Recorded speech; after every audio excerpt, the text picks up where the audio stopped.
بسم اللہ الرحمن الرحیم۔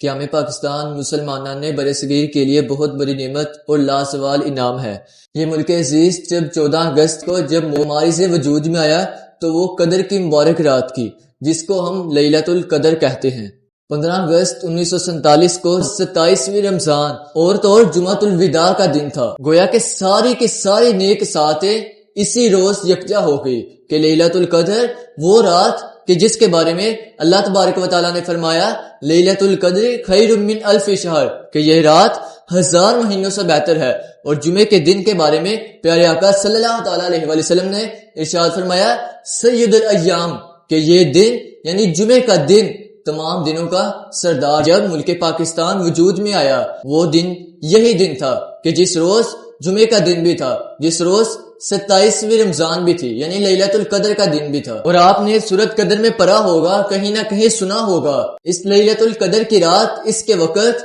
اللہ تبارک و تعالیٰ کے فرشتے آسمان سے نیچے اترتے ہیں، زمین پر اترتے ہیں اور طلوع فجر تک سلام بھیجتے ہیں، یہاں تک کہ اللہ سبحانہ و تعالیٰ بھی آسمان دنیا پر تشریف فرما ہوتا ہے۔ اور اللہ تبارک و تعالیٰ کی اس وقت بے انتہا نعمتیں، ان گنت نعمتیں اس وقت برس رہی ہوتی ہیں۔ اسی رات، اس وقت کہ رات 12 بجے قیام پاکستان کا اعلان ہوا، اور ملک پاکستان اللہ تبارک و تعالیٰ کی نعمتوں میں سے، بے شمار نعمتوں میں سے ایک نعمت تھی۔ اور اگر کسی شخص کو کوئی خوشی ملے، کوئی نعمت ملے، تو اس پر اس شخص کو آزمائشیں بھی ہوتی ہیں،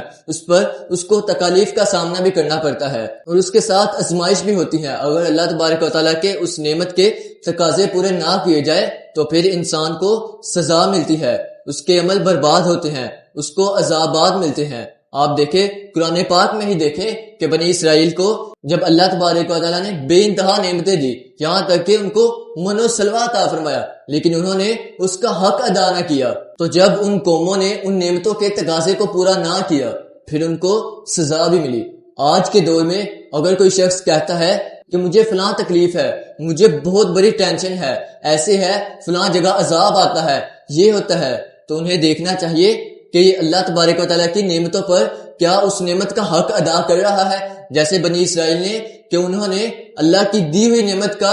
بالکل حق ادا نہ کیا، پھر ان پر عذاب آئے۔